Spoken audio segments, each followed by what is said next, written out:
I was humiliated at my own brother's wedding. My parents called me the gardener, like it was a dirty word. They didn't even try to hide it. I wasn't seated with family. I wasn't even near the back. I was shoved to a corner table by the kitchen like some hired help they wanted out of sight, people whispered. My brother's new in-laws stared. Not one person from my family looked me in the eye. They didn't know who I had become. But the moment that mic was lifted, everything changed. You want to know what happened when the mayor stood up and said my name? You want to see how the black sheep, the outcast, the nobody ended up becoming the one person the entire room clapped for? This isn't just a story about revenge. It's about breaking free from toxic family, becoming more than what they ever expected, and making them watch as the one they dismissed stood in the spotlight. And trust me, you'll want to see their faces when it happens. Stay with me. The ending is worth it. My name is Helen Carter. I'm 42 years old, a professional landscape designer, and the owner of a small but growing design firm based just outside Portland. But long before any of that, I was simply the quiet daughter in a loud family, the one who never quite fit the mold. Growing up in a household where garlic and tomato sauce were the family's heartbeat, I often felt like an outsider even at my own dinner table. That table was more than a place to eat. It was where the family empire was discussed, where decisions were made, and where futures were forged, just not mine. Our family restaurant had been in operation for over 30 years. My father, Frank Carter, was a commanding presence, the kind of man whose voice could cut through a crowded dining room without ever needing to raise it. My mother, Diane, was his quieter counterpart, but no less intense. She was always keeping things moving, making sure every fork was polished and every staff member stayed in line. And then there was my older brother, Jason, the golden boy. From the time he could hold a spatula, it was clear he was destined to inherit everything. He was confident, charming in a forced kind of way, and always eager to please our parents. I was never expected to lead. I wasn't even expected to participate. That became painfully clear one evening during what I now think of as the dinner that decided everything. It was a Sunday night, like so many others. The smell of roasted garlic and slow-cooked meat filled the house, the same way it always did on weekends. We were gathered around the long oak dining table, my father at the head, carving the roast with his usual precision, Jason seated to his right, already halfway into a glass of Chianti. My mother passed the bread around with her usual quiet efficiency, and I sat across from Jason, mostly ignored, quietly picking at my food. The conversation that night centered entirely around Jason and the future of the restaurant. My father's voice was booming with pride. "Jason, I've been thinking. Next quarter, we expand the wine list. You'll handle that, right? You've got a good nose." Jason, ever the eager heir, nodded enthusiastically. "Absolutely, Dad. I already have a few Italian imports in mind." I listened, chewing slowly, trying to make myself as small as possible. No one asked for my opinion. No one even looked at me, and that was nothing new. I had grown used to being background noise in my own family. Then, in a rare moment of inclusion, my mother turned to me and asked, "Helen, you've always liked that little herb garden, haven't you? What was that thing you planted last spring?" Her voice was light, almost teasing. "Lavender," I said, surprised she remembered. Jason laughed through a mouthful of meat. "Of course it was. She's our little gardener. Probably out there talking to the plants." He winked at my parents like it was the funniest thing in the world. My father chuckled but didn't miss his chance to twist the knife. "You know, Helen, gardening is fine for a hobby. But you're not getting any younger. It's time you started thinking about something real." Something real. Those words stuck in my chest like a thorn. I had always known my father didn't respect what I loved, but hearing it phrased so bluntly hurt more than I expected. I put my fork down, my appetite gone.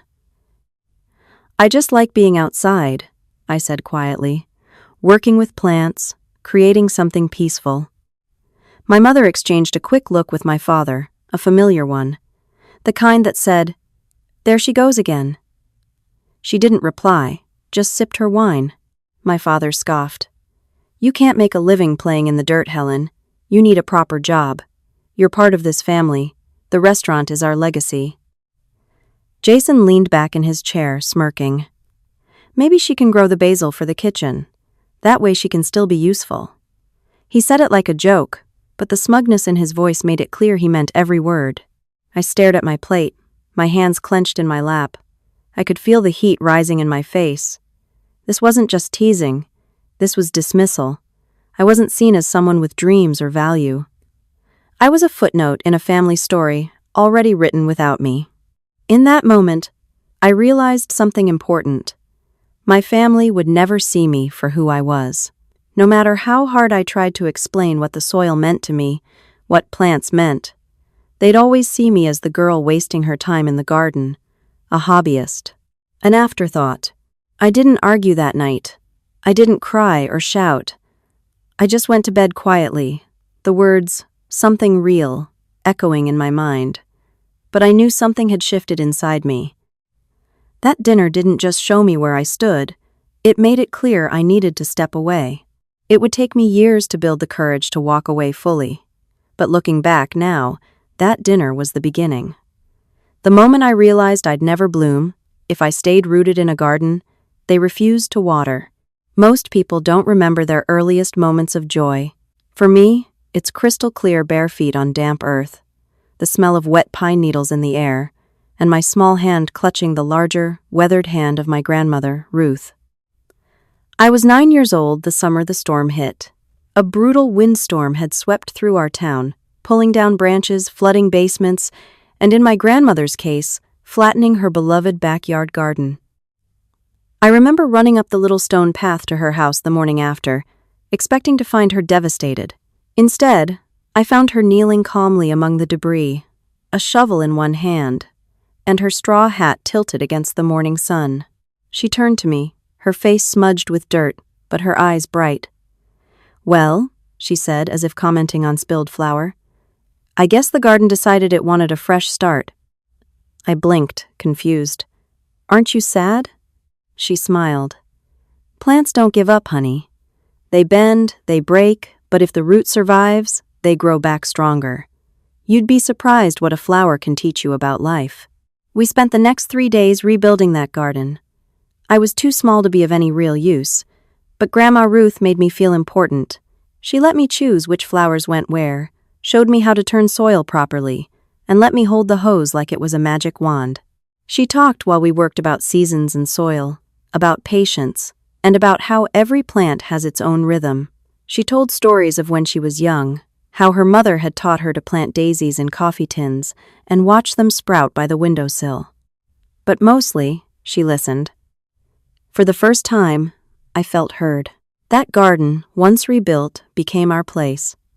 Every weekend, I would ride my bike out to her cottage and spend hours pulling weeds, watering, or just sitting beside her, watching things grow.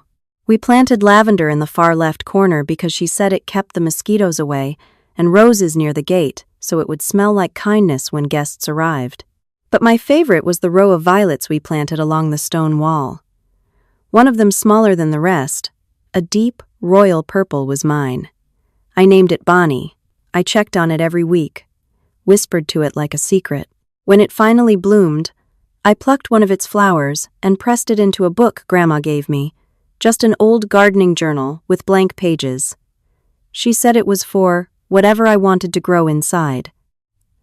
I still have that book. I still have that flower.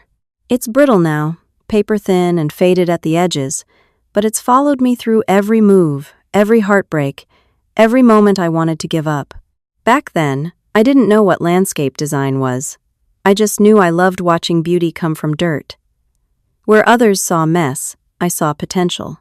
Where others saw weeds, I saw wildflowers waiting to be understood. That garden taught me more than school ever did. It taught me that growth takes time, that storms are just pauses in the cycle, and that healing can be quiet. It didn't ask me to perform, to impress, or to compete. It simply welcomed me. It was a far cry from the clatter and sharpness of my parents' world, the clanging pans, the hurried orders, the endless push for perfection inside the restaurant. My father respected control. My mother respected presentation. But Grandma Ruth? She respected patience, softness, and resilience. She saw value in what took time. It was under her wing that I started sketching garden layouts on napkins, dreaming about parks, healing spaces, places where people could breathe. I would cut out pictures from magazines of fountains and ivy-covered benches, not knowing that those scraps would become the foundation for my future. I didn't have the words for it back then. I couldn't articulate why working with soil felt holy, or why I preferred silence to applause. But I knew that when I was with her, in that space, I belonged. So while my brother learned how to flambe and pair wines, I learned how to wait for sprouts. He memorized customer preferences. I memorized bloom cycles. He inherited the family name in neon lights above the restaurant. I inherited the hush of violets blooming after a storm. And in that contrast, the distance between our lives began. Not in anger, not in rebellion, but in quiet conviction. My roots had already started growing elsewhere. They just didn't see it yet.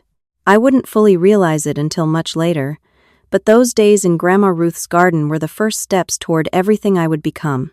A girl with dirt under her fingernails, a pressed violet in her journal, and a dream of building beauty from the broken. It was the first bloom of a life they never planned for, but one I would learn to cultivate on my own. By the time senior year rolled around, the difference between me and my family had stretched into something unmistakable. Jason was already working part-time at the restaurant, his sleeves rolled up, shouting orders like he was born to command. My father praised him like a soldier returning from battle. Every weekend was filled with discussions about menu expansions, staffing challenges, liquor licenses, and marketing strategies. Even my mother, who usually kept to herself, seemed energized by the future that awaited my brother. They talked about the Carter legacy, like it was already set in stone, and all that remained was for Jason to step in and take his rightful place.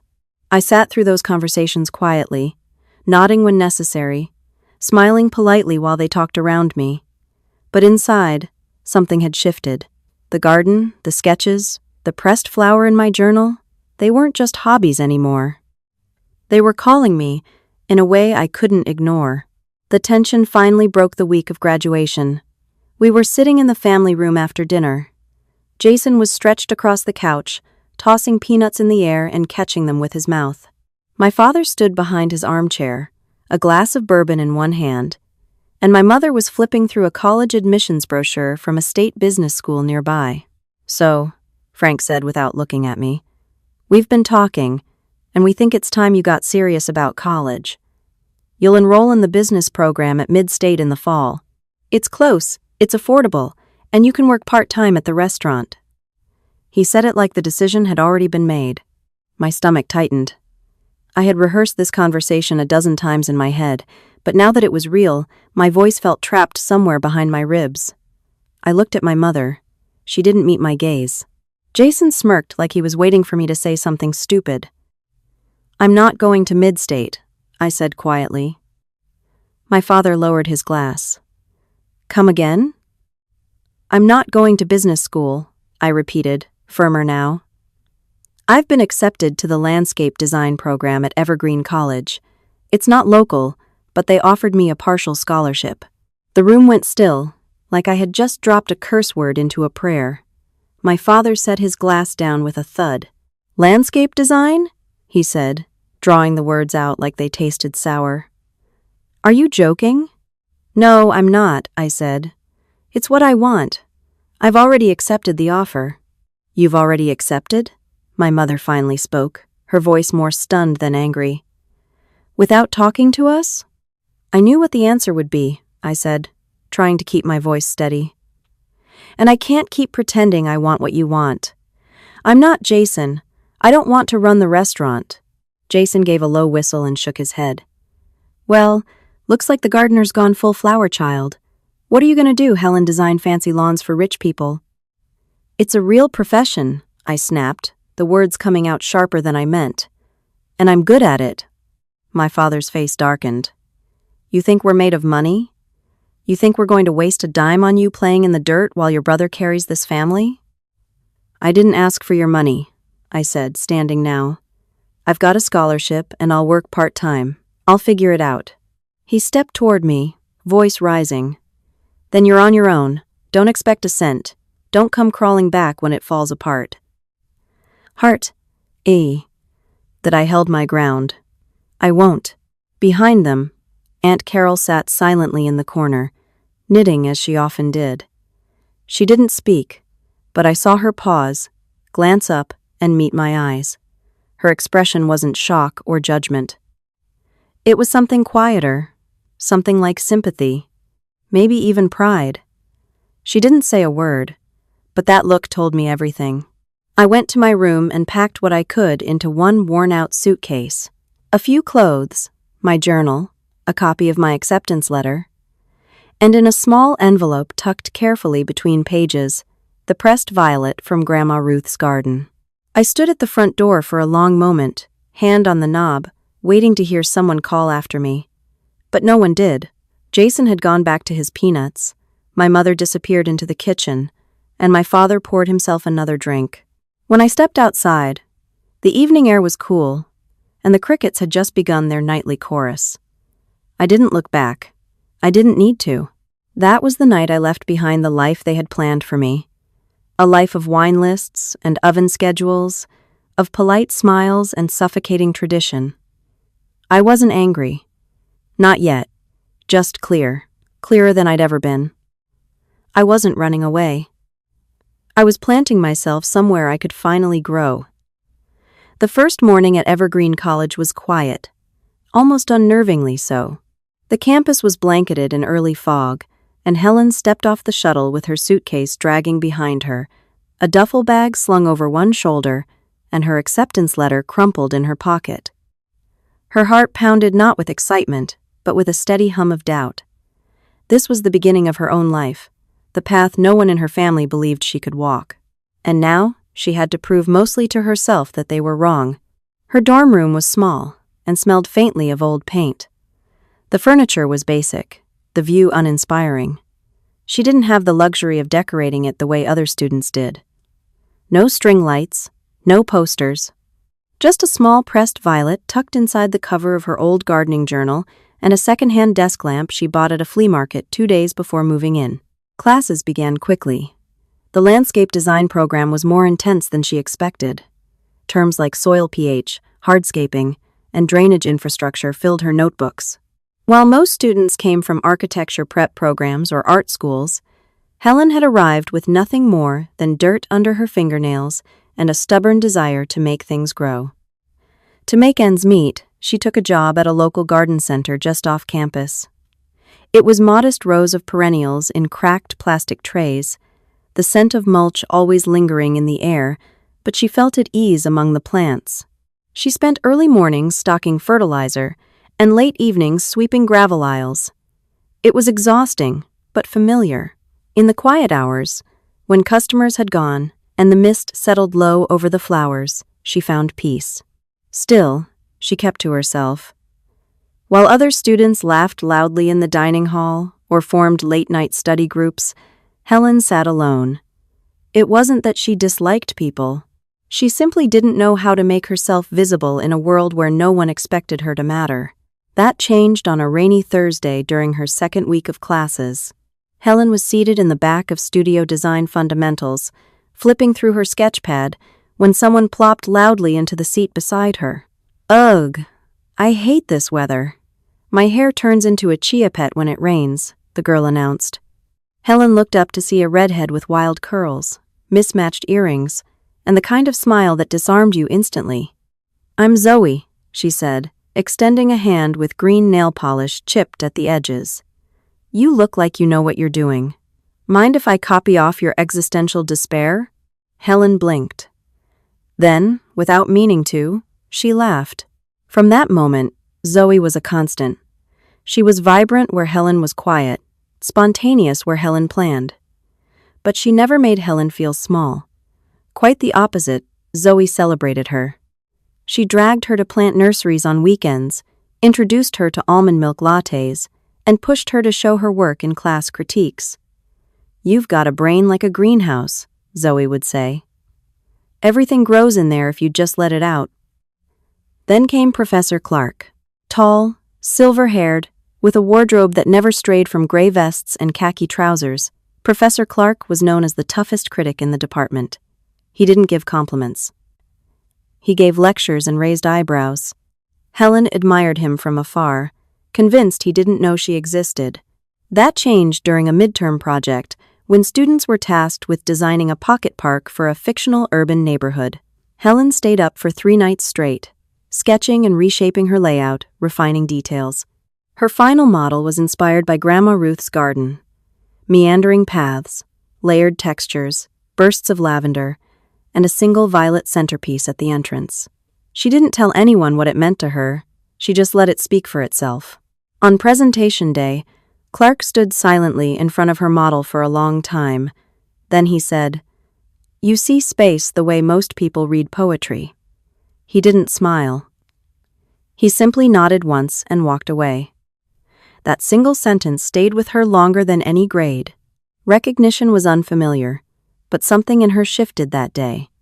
When she passed through the studio, other students now stopped to peek at her sketches. A few even asked for her thoughts on their layouts. Slowly, she found herself invited to study groups. Zoe bragged about her to anyone who would listen. For the first time, Helen wasn't the gardener in someone else's kitchen. She was a designer, an artist, someone whose vision mattered.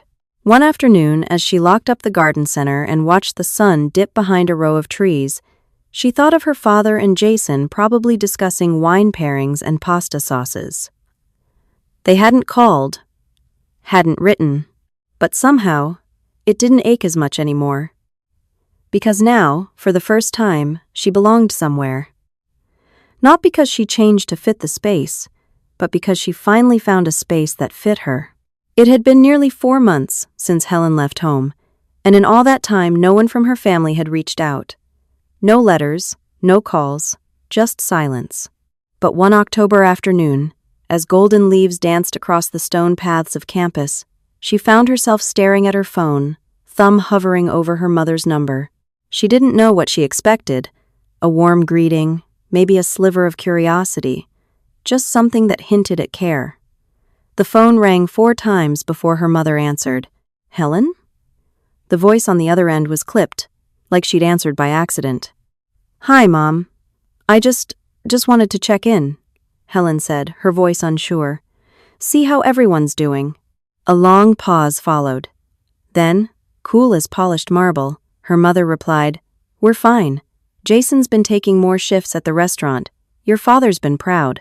Helen nodded, though no one could see it. "That's good. I've been doing okay too, busy with class projects. My professor said my last design had strong vision." Another pause. "You're still playing in the dirt, then?" The words hit like a slap, not violent, but deliberate. Helen's stomach dropped. "It's not just dirt, Mom," she said, more defensive than she meant to sound. "It's design, environmental planning. I'm learning how to—" "Well, just don't expect it to pay the bills." Her mother cut in, tone flat. "Anyway, I have to go. The delivery truck just pulled up." Click. Helen stared at the screen for a long time after the call ended. There was no warmth, no pride, not even a take care. It felt like she'd called a stranger. That night, a message from Jason lit up her phone. "So, has growing lettuce paid off yet? Let me know if you need a loan from someone with a real job." She didn't reply. She didn't cry. But something inside her curled in on itself.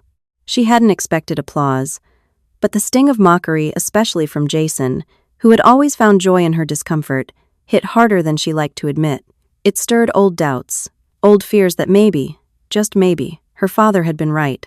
That this dream of shaping gardens and public spaces was nothing more than a fantasy dressed in flowers. That weekend, under the weight of midterms and mounting bills, she sat in the corner of the design studio long after everyone else had left. Her sketch pad lay open, but her hand wouldn't move. The design in front of her, an urban green corridor proposal, looked like nonsense. She couldn't focus. Her brain was fog, her chest tight. For the first time since starting at Evergreen, she thought about quitting. She could go back, get a job at the restaurant, maybe even take some business classes like they wanted. Stop chasing this vision that no one seemed to believe in but her. The door creaked behind her. Zoe walked in, 2 coffees in hand. She set one down in front of Helen, sat beside her without a word, and waited. "I'm not sure I'm cut out for this," Helen finally whispered. "They think I'm delusional." Zoe didn't try to sugarcoat it. "Well, maybe you are. I mean, most people who change the world are." Helen looked at her, uncertain. Zoe leaned in. "Do you love it?"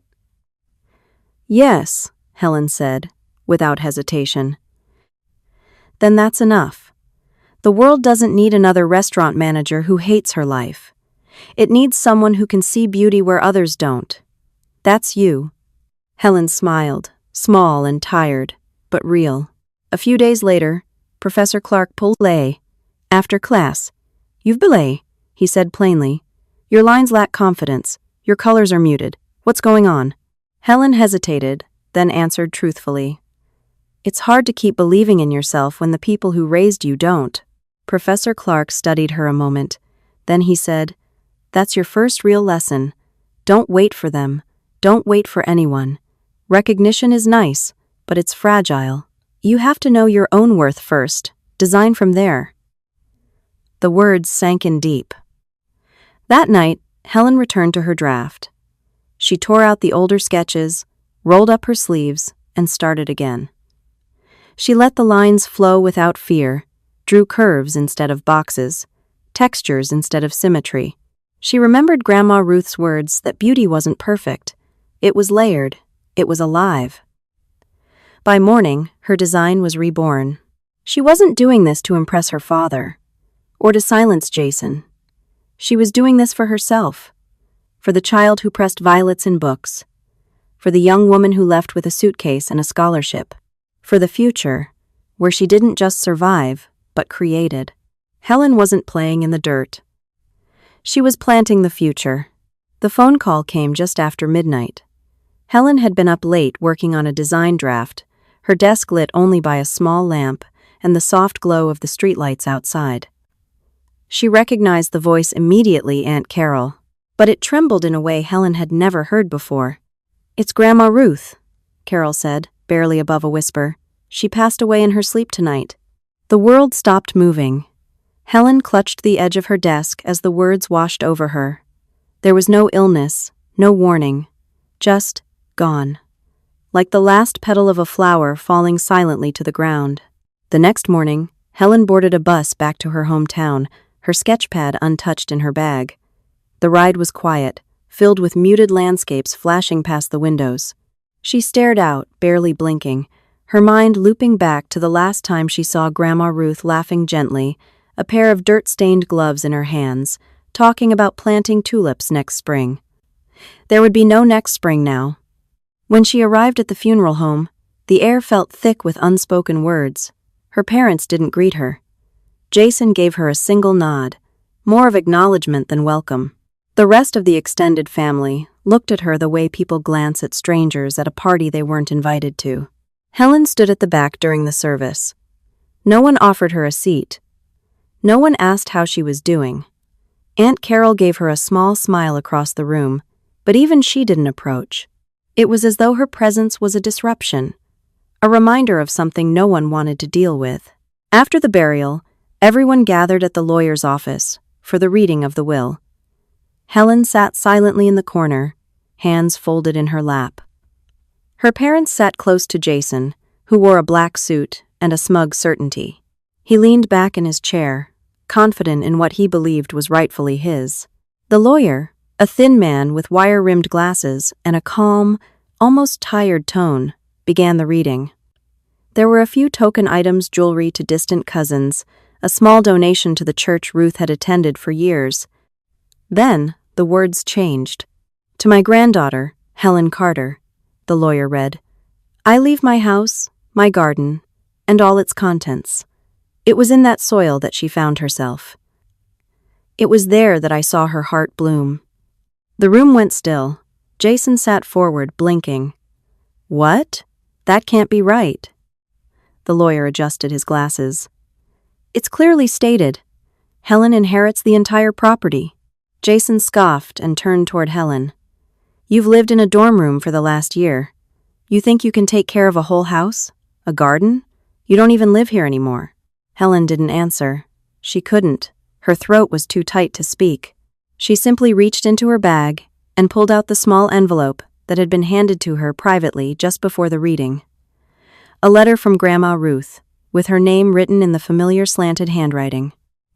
She hadn't opened it yet. Jason leaned back, fuming. This is ridiculous. That property could be sold and split. Why should she get everything? Their father grumbled something about fairness under his breath. Their mother crossed her arms, offering no opinion, just a stiff silence. But the lawyer's voice remained steady. The will is valid. Mrs. Ruth Carter's wishes were made in full capacity and witnessed accordingly. Helen sat motionless, the envelope clutched in both hands.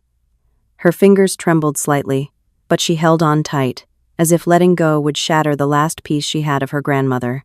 In that moment, she didn't feel triumphant. She didn't feel victorious. She felt alone. But beneath the grief, beneath the heavy silence, something else flickered resolve. Her grandmother had believed in her, even when her own parents hadn't, even when her brother had laughed in her face, even when no one else in that room could see it. Ruth had seen. Helen didn't say a word. She didn't argue. She didn't try to defend her right to the inheritance. She simply stood, nodded respectfully to the lawyer, and walked out into the fading afternoon light with the envelope still sealed. The house wasn't just a house. It was memory. It was roots. It was home. And now, it was hers. The old house creaked when Helen stepped through the door. The air inside still smelled faintly of lavender and earth, just as it had every summer she visited Grandma Ruth. Dust danced in the late afternoon sun, slicing through the lace curtains. Everything had been left, just as Ruth had lived neatly folded quilts on the couch, ceramic birds perched on the windowsills, gardening boots lined by the back door. Helen set her suitcase down and stood still for a moment, unsure if she should cry or smile. This wasn't just a house now. It was an inheritance, a responsibility, and perhaps if she was brave enough, the beginning of something greater. She spent the first few days in silence. No classes, no texts, no noise. Just pruning overgrown vines, pulling weeds from flower beds, and replanting herbs in the same wooden boxes her grandmother used for decades. At first, it felt like tending a grave, an act of mourning disguised as productivity. But as the soil warmed beneath her hands, Helen began to feel something else stir inside her. This wasn't just about memory. It was about creation, continuation, growth. Word of her return spread slowly through the town, mostly through whispers and sideways glances at the grocery store. But Helen didn't mind. She kept her focus on the garden, waking before sunrise to dig, plant, and design. Her journal filled with sketches, patterns of native plants, layouts for walking paths, ideas for shade structures. She wasn't trying to prove anything. She was simply doing what felt right. Then, one morning, while sipping coffee on the back steps, Helen noticed a flyer tucked into her mailbox. It was an announcement for the city's upcoming community revitalization project. The town was accepting proposals for a new public park to be built on a neglected lot near the elementary school. The deadline was 4 weeks away. She stared at the paper for a long time. It would be easier not to try. Easier to stay in the garden, quiet and unseen. But something in her resisted the idea of hiding. She thought of her grandmother's hands, rough, strong, never afraid of hard work. She thought of her own now, dirt-stained and calloused, no longer unsure. That afternoon, Helen began drafting. For 3 weeks, she poured every ounce of herself into the design. She combined the structure she learned in school with the soul she inherited from Ruth. Every curve of the walking path, every placement of a bench or tree, was intentional. She even included a memorial wildflower patch, a nod to local history and quiet reflection. When the submission was complete, she turned it in without fanfare. No one knew. Not Zoe, not Professor Clark, certainly not her family. It was out of her hands now. Weeks passed. Helen resumed her work in the garden, though this time with a strange new feeling hovering nearby possibility. Then the call came. She had won. The city loved her vision. They called it intimate, intuitive, and deeply human. The project would be funded, built by spring, and open to the public with a formal dedication. And this stunned her most. It would carry her name. The Helen Carter Community Park. Helen sat in the old kitchen chair her grandmother once knitted in and stared out the window. Not in disbelief, but in quiet pride. The opening ceremony came on a crisp April morning. She arrived early, watching volunteers arrange flowers and polish the new signage. That's when a silver-haired man approached her, his expression warm. "You're Helen Carter, aren't you?" he asked. "I am. I'm Roger Fielding, one of the judges. I don't expect you remember, but we met a long time ago. Your brother turned down a business partnership I pitched to the family restaurant. Polite on the surface, but it was clear I wasn't welcome." Helen nodded slowly. Roger smiled. "But you helped me carry boxes to my car that day. You asked me questions about my work. You listened. I never forgot that." Helen's voice caught in her throat. "Thank you. That means more than you know." "Well," Roger said, motioning to the park, "now everyone will know." She didn't invite her family to the opening. She didn't send them the article from the paper or post about the ceremony. Instead, that evening, as the sun dipped low behind the trees she had chosen, Helen snapped a photo of the park's new entrance, signed her name in bronze lettering beneath the city seal. She sent it to one person only, Aunt Carol. No caption, no explanation. Just proof. Proof that she had built something from the ground they once dismissed. That she had turned silence into beauty. That she hadn't just survived their rejection, she had grown beyond it. Rooted, resilient, and finally seen. Helen had started to gain steady clients since the park project launched. Word spread quietly, like roots beneath the surface, weaving their way through the local design scene. She had no flashy website, no aggressive social media presence. Just referrals, reputation, and results. That was enough. One afternoon, her inbox chimed with a proposal from a well-regarded design firm in the city. The message was brief. A restaurant project needed a landscape concept for its new outdoor dining space. Budget approved, timeline tight, vision, modern rustic elegance, soft edges, inviting, local flora. It was the kind of brief Helen loved. Anonymous, all business. She accepted. For the next 2 weeks, she threw herself into the work. She toured the site, sketched out paths and partitions, chose native stone and drought-tolerant plants that would thrive without constant maintenance. She added unexpected touches, a small herb wall near the kitchen entrance, creeping jasmine woven into steel trellises to soften the modern facade. It was beautiful, balanced. She sent in the final designs, coordinated the build with the contractor, and moved on to her next job. She never met the restaurant owners directly. She preferred it that way. Weeks passed. Then, one Saturday afternoon, she received an invitation to a soft opening. It was a formality sent through the agency handling the design contract. Clients often invited designers to show off the final result. Normally, Helen declined these events. But something nudged her that day, a quiet urge to see her work in its finished form. She arrived early. The parking lot was full of sleek cars, and the entrance buzzed with small talk and champagne flutes. As she stepped through the iron gate and onto the flagstone path she had drawn by hand, her breath caught for a moment. The space was just as she imagined, soft light filtering through the canopy trees, the scent of rosemary wafting from the planter boxes, the sound of water trickling from the stone basin near the host stand. It was one of her finest projects.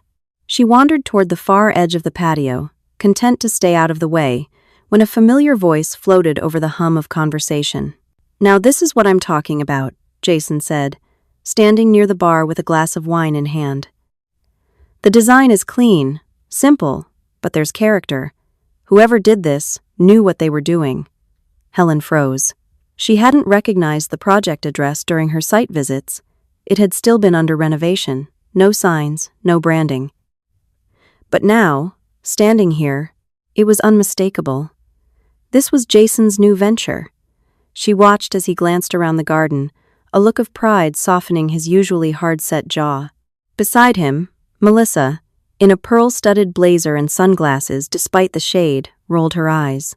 Probably some online freelancer from Instagram. You know how trendy these garden aesthetics are now. She sipped her drink and shrugged. Cute, though. Helen's lips curved into a small, knowing smile. She didn't step forward, didn't speak up. She let the moment pass like a breeze across the garden beds. It wasn't her name etched into the signage this time. But her hands were in every stone, every plant, every corner of that space. And they loved it. She lingered for a while, just long enough to see guests snapping photos, couples commenting on the peaceful atmosphere, a little girl tracing her finger along the mosaic tile she'd chosen for the fountain wall. Then, without a word, she slipped out through the same gate she had designed to blend seamlessly into the hedgerow. No one noticed her leave.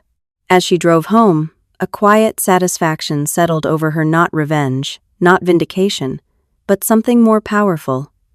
Presence. She was there. Her work was there. It spoke without needing her voice. She didn't need to be seen to be known. And even if her family never learned the truth, they had, for once, praised her without mockery, without dismissal. They had applauded her. They just didn't know it. The envelope arrived on a quiet Wednesday morning, tucked between a stack of utility bills and a gardening catalog. Helen had nearly tossed it aside, assuming it was another promotional flyer, until she noticed the paper thick, cream-colored, with embossed gold edging. No return address. Just her name, printed neatly in calligraphy. Curious. She slid her finger under the flap and pulled out the contents. Her eyes scanned the first line, and she froze. You are cordially invited to the wedding of Jason Carter and Melissa Greer. Her pulse quickened. There was no note, no sender, no apology or explanation, just a formal invitation and an RSVP card. She set it down on the kitchen table and stared at it for a long time, her coffee going cold beside her. For a moment, she thought it might be a mistake, maybe someone sent it out of obligation. Or worse, as a joke. Her brother hadn't spoken to her since the will reading. Melissa had never acknowledged her outside of a thinly veiled insult. Why now? That afternoon, Helen called Zoe. They invited you? Zoe's voice crackled through the speaker. Seriously? After everything? Helen didn't answer right away. I mean, don't you think this is some setup? Zoe continued. You've been doing great. They ignored you for years, mocked you, and now suddenly, hey sis, come watch us toast to our perfect life, please. I don't know what it is, Helen said quietly, but it's not going to shake me. So, you're not going? Helen looked at the invitation again. The names, the location, her family's new restaurant, of course, and the date. Just 2 weeks away. I haven't decided. That night, she sat at her desk, flipping through an old sketchbook. Between the ink designs and sun-faded watercolors, she found it. The dried violet from her grandmother's garden, still pressed between 2 pages. Its edges were delicate, but its color had endured. She ran her thumb gently over the brittle petals. Her mind drifted to the last conversation she had with Grandma Ruth in that very house. Sometimes, standing tall in a room full of people who doubted you is the quietest kind of triumph. She placed the violet in a new notebook, clean pages, waiting for the next story, and closed it softly. The following day, she drove into the city. Not for work, for a dress. She didn't want something loud. This wasn't about spectacle. It wasn't about revenge. Not really. It was about presence. She found a dress in a muted shade of deep forest green, simple, elegant, nothing flashy. When she tried it on, she saw a woman looking back in the mirror. Not the girl who used to shrink in family dinners, or the college student with dirt under her nails. This was someone who had built her name from soil and silence. She bought matching shoes, low-heeled and practical. A silver pendant, no makeup artist, no new hairdo, just Helen, refined in her own skin. 2 days before the wedding, she received a text from Aunt Carol. "I heard you got the invitation. I won't tell you what to do, but if you show up, stand proud. They've never seen you as you are now." Helen didn't respond. She didn't need to. The decision had already taken root. On the morning of the wedding, she woke early, drank her tea by the window, and packed her bag. Dress laid out. Shoes shined. She tucked the violet gently into a small keepsake locket and pinned it just inside her clutch. A quiet reminder that she didn't walk into that room alone. She walked with history, with memory, with Ruth. As she stepped out the door, locking it behind her, she didn't feel fear. She felt ready. The valet took her keys with a polite nod, but Helen could already feel the weight of familiar eyes on her as she stepped onto the stone path. The restaurant gleamed under golden lights, its facade polished and modern, nothing like the worn wooden building it had once been. Jason had spared no expense for the occasion. The air buzzed with soft jazz and clinking glasses, the laughter of guests echoing like a soundtrack of a life she'd never been allowed to belong to. She walked in with quiet grace, her deep green dress brushing the floor just so, her hair pinned neatly, her back straight. She wasn't here to make a scene. She wasn't here to beg for attention. But she was here. At the host's table, she gave her name. The woman behind the stand frowned slightly and shuffled the seating list. "Carter, Helen Carter?" she asked again, scanning the paper. "Yes." After another pause, the woman gave a tight smile. "Of course, we have a spot for you." She was led around the edges of the grand dining room, past tables adorned with white roses and tall gold candlesticks, until they reached a small 2-seat table wedged near the hallway to the restrooms. The sound of the bathroom door opening and closing punctuated the classical music. There was no place card with her name. Helen sat down slowly, folding her hands in her lap. She looked across the room. Jason sat at the center table, all charm and confidence in his tuxedo. Melissa stood beside him, draped in white satin, her fingers glittering with more diamonds than taste. The couple posed as guests approached, smiling for photos beneath a floral arch Helen herself had designed, though they didn't know it. Moments later, Melissa approached her table, flanked by a pair of bridesmaids who whispered into their champagne glasses. "Oh, you made it," Melissa said, feigning surprise. "I wasn't sure if your little plants would let you off for the weekend." Helen said nothing. Melissa's eyes dropped to Helen's plate. "You did wash your hands before touching the bread rolls, right? I mean, dirt gets everywhere." One of the bridesmaids stifled a laugh. Helen remained silent, her expression unreadable. Jason appeared next, sipping wine and strolling like a man who believed every inch of this venue belonged to him. He stopped beside her, gaze smug. "Didn't think you'd show. Thought you'd be elbow-deep in compost today." Helen looked up at him, calm and still. His voice no longer held the power it once had. He didn't know that. Before she could speak, a hand gently rested on her shoulder. Aunt Carol. She wore a simple navy dress and a quiet strength in her eyes. She didn't look at Jason or Melissa. She just leaned in and whispered, "Don't say a word. Just sit tall. They'll figure it out soon enough."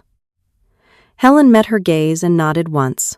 As Carol walked away, Helen caught a strange look from one of the guests across the room. The woman tilted her head slightly, squinting as if trying to place her. Another guest at the next table whispered something, then looked back at Helen with widened eyes. It started like a breeze through tall grass, subtle, almost invisible, but it moved. A man near the front, older and dressed in a gray suit, nudged his companion and pointed. "Is that the woman who did the city park?" he murmured. The name was passed from table to table, like an old story rediscovered. The Helen Carter, the designer behind the park, the woman in the news last spring, the one with the award. She hadn't announced herself. She hadn't entered with fanfare or demanded attention. But the room was starting to shift, and Jason and Melissa hadn't noticed. Not yet. The music softened as dessert plates were cleared and wine glasses refilled. Guests turned their attention toward the small stage in the center of the room, where a podium had been set up for the evening's toasts and acknowledgments. The chatter slowed, replaced by polite anticipation. A man in a gray tailored suit approached the microphone. Mayor Watkins, a well-respected figure in the region, and, as Helen recalled, a distant cousin of Melissa's family. He tapped the mic gently, clearing his throat. "Good evening, everyone," he began with a warm smile. "What a joy it is to gather here tonight for such a beautiful celebration. Jason and Melissa, you've built something special, and we're all lucky to be part of it." Scattered applause followed. "But before we raise our glasses to this fine couple, I'd like to take a brief moment to acknowledge someone else in the room. A person who, without seeking attention, has made a profound impact on our city." A ripple of interest passed through the guests. Helen sat completely still. As many of you know, the city recently unveiled a new community park, a project that transformed an abandoned, overgrown lot into one of the most beautiful public spaces we've had in decades. Green, accessible, sustainable. It's not just a park, it's a symbol of renewal. Jason, who had been mid-sip, paused. Melissa looked toward the podium, confused. This project was the vision of someone whose talent and dedication have quietly changed our landscape literally. Someone whose work has brought peace, beauty, and pride to our neighborhoods. The mayor smiled. "I'm proud to say that this designer is right here in the room tonight. Please join me in honoring the brilliant landscape artist behind Carter Park, Miss Helen Carter." There was a pause, just a breath, and then the room erupted. Applause broke out across the hall. Guests stood, clapping, some even turning in their seats to get a glimpse of her. Whispers of her name spread like fire. At her table near the restroom, Helen felt the air change, felt the weight she'd carried for years begin to lift. Across the room, Jason's mouth hung open slightly. Melissa blinked as if she hadn't heard correctly. Diane, sitting beside them, looked pale, clutching her wine glass so tightly her knuckles whitened. Helen rose from her seat with calm precision. She walked slowly toward the podium, the applause not dying down but rising, carrying her like a tide. She passed Jason's table without a glance, though she could feel their eyes on her burning with disbelief. When she reached the microphone, Mayor Watkins stepped back, offering the floor with a proud nod. Helen looked out over the crowd. So many of these faces had once dismissed her, laughed at her, or ignored her altogether. But now they saw her. And more importantly, she saw herself. "Thank you, Mayor Watkins," she said, her voice steady and clear. "And thank you all for this incredible acknowledgement." She paused, letting the room fall into a respectful hush. "When I started this journey, most people saw what I did as just playing in the dirt. I wasn't invited to join the table. I wasn't even asked what I wanted from my life. But I've learned that sometimes you don't need anyone's permission to bloom. You just need to plant yourself where the light can reach." A few heads nodded. Aunt Carol, from the back, smiled quietly. "I'm grateful," Helen continued, "to those who saw value where others saw nothing, to those who believed without needing proof, and most of all, to the silence. Because it gave me space to grow." She stepped back, nodded once, and turned away, not looking at her family, not waiting for their reaction. She walked down the steps to the sound of hands clapping and voices calling her name, not with sarcasm this time, but with admiration. And for the first time in her life, Helen Carter didn't feel like an outsider crashing someone else's celebration. She felt like the main event. The knock came 3 days after the wedding. Helen had just finished watering the lavender near the back gate when she heard it soft, hesitant, like someone unsure they had the right to be there. She wiped her hands on her apron and opened the front door. Jason stood on the porch, shoulders slightly hunched, wearing a suit that looked like it hadn't been pressed since the reception. His tie was gone, and the usual cockiness in his eyes had been replaced with something closer to desperation. "Can I come in?" he asked, voice low. Helen didn't move. "Say what you came to say," Jason shifted awkwardly. The restaurant things are tight. Overhead's killing us, the investor pulled out. I was thinking, maybe we could partner up. You've got momentum now. Your name, your work. Helen raised an eyebrow. I mean, it's just business, he added quickly. You've got the recognition, and I've got the kitchen. We could turn this around. She didn't speak for a moment. Then, slowly, she stepped out onto the porch and closed the door behind her. I'm not investing in a place that once treated me like baggage, she said, her tone even. You didn't see my worth when I was sweeping leaves. You don't get to cash in now. Jason's mouth opened slightly, then closed again. He looked away. It wasn't personal. It always was. She didn't say it with anger, just truth. And that truth didn't need to be argued. Jason gave a short, awkward nod and walked down the steps. He didn't say goodbye. That evening, as the sun dipped low across the horizon, Aunt Carol arrived holding a small envelope, yellowed with age. I found this tucked inside one of your grandma's gardening books, she said gently. It had your name on it. Helen took it with quiet hands. Inside was a single page, written in Ruth's delicate script. My dear Helen, some people will never believe in flowers. They'll walk right past them without a glance. They'll call them useless, frivolous. But that doesn't stop a flower from blooming. Not every root needs an audience. Some grow stronger when they grow alone. And when they bloom, oh, how the world changes quietly, beautifully. Never forget, your hands were made to grow beauty, even when no one is watching. Love, Grandma Ruth. Helen held the letter to her chest, eyes misting not with sorrow, but with something softer. Gratitude, grace. She walked into the garden and sat on the stone bench she had built herself, just beneath the trellis draped in morning glory. The breeze carried the scent of rosemary and thyme. The same soil her grandmother had once dug with her bare hands was now alive with color, fragrance, and life. From the little box in her lap, she removed the dried violet. Its color had faded some, but the form was still perfect. Carefully, she placed it into a small vase near the sundial and adjusted the petals gently. She didn't look back toward the house. She didn't think of Jason, or Diane, or Melissa. She didn't need to. The garden didn't need their validation. And neither did she. She had grown, not in spite of them, but beyond them. And in that quiet, blooming moment, Helen Carter, landscape designer, granddaughter, woman, was finally, fully free. Helen didn't seek revenge through anger. She sought it by living a life they never imagined she could. She didn't need her parents' approval. She didn't need an apology from Jason. She didn't need explanations or validation from anyone. She walked through mockery, endured dismissal, and proved that sometimes the things most underestimated carry the quietest strength. A gardener doesn't need fireworks to bloom, only soil, light, and time. If you've ever been overlooked, if you've ever felt invisible in your own family, I hope this story gave you something. A sense of recognition, a flicker of hope, or even just a breath of relief, knowing that justice, though delayed, can still arrive. Tell us in the comments, have you ever been the gardener in your own life story? Have you ever had your dreams dismissed by those closest to you?